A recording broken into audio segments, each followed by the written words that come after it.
கோவை மாவட்டத்தில் டெங்கு காய்ச்சல் பாதிப்பு அதிகரித்து வருகிறது. இந்த காய்ச்சல் பாதிப்புகள் குறித்தும் சிகிச்சைகள் குறித்தும் நமது செய்தியாளர் சுஜாதாவிடம் கேட்டறியலாம். சுஜாதா, கோவையை பொறுத்தவரைக்கும் எத்தனை பேர் இந்த டெங்கு காய்ச்சலால பாதிக்கப்பட்டிருக்காங்க? இந்த காய்ச்சல் பாதிப்பு கோவை மாவட்டத்தில் தொடர்ந்து அதிகரித்து வருவதற்கு என்ன காரணமா மருத்துவர்கள் தரப்புல சொல்லப்படுது?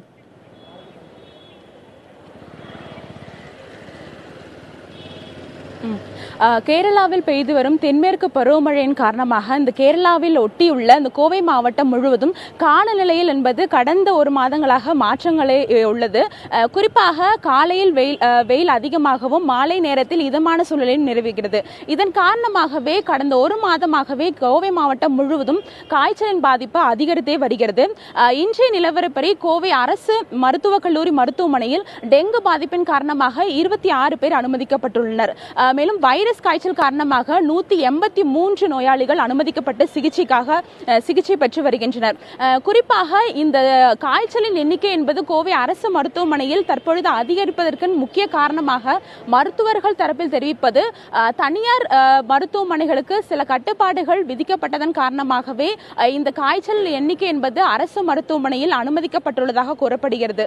குறிப்பாக இந்த தனியார் மருத்துவமனையில் காய்ச்சல் பாதிப்பாக வரும் நோயாளிகளுக்கு 50,000க்கும் கீழ் தட்டணுக்கள் இருந்தால் உடனடியாக அரசு மருத்துவமனைக்கு மாற்ற வேண்டும் என உத்தரவிடப்பட்டுள்ளது.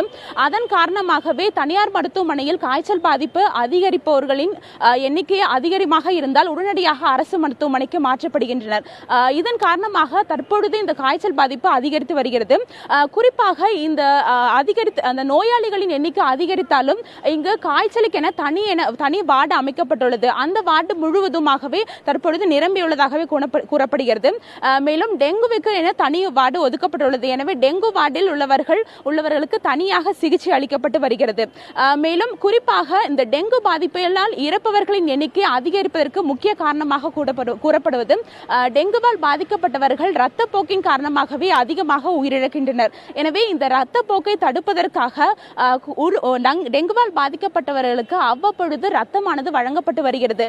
நேற்றைய தினத்தை பொறுத்தவரை டெங்குவால் பாதிக்கப்பட்டவர்களுக்கு மட்டும் 61 யூனிட் ரத்தமானது கோவை அரசு மருத்துவமனையில் வழங்கப்பட்டுள்ளது.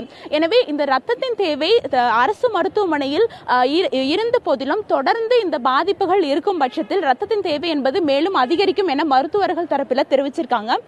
இதன் காரணமாகவே இந்த ரத்தம் அளிப்பதற்கு தன்னார்வலர்கள் முன்வந்து ரத்தம் வழங்க வேண்டும் என மருத்துவமனை நிர்வாகத்தின் சார்பில் தெரிவிச்சிருக்காங்க. வேதவள்ளி, சுஜாதா, மருத்துவர்களுடைய அறிவுரைகள்லாம் ஒருபுறம் இருக்க, இந்த டெங்கு காய்ச்சலை கட்டுப்படுத்துவதற்காக சுகாதாரத்துறை சார்பில் ஏதாவது நடவடிக்கை எடுக்கப்பட்டிருக்கா? முகாம்கள் அமைப்பது, மருத்துவர்கள் கிராமங்களுக்கு சென்று அவர்களுக்கு அறிவுரைகளை வழங்குவது, அது போன்ற நடவடிக்கைகளை ஈடுபட்டிருக்காங்களா?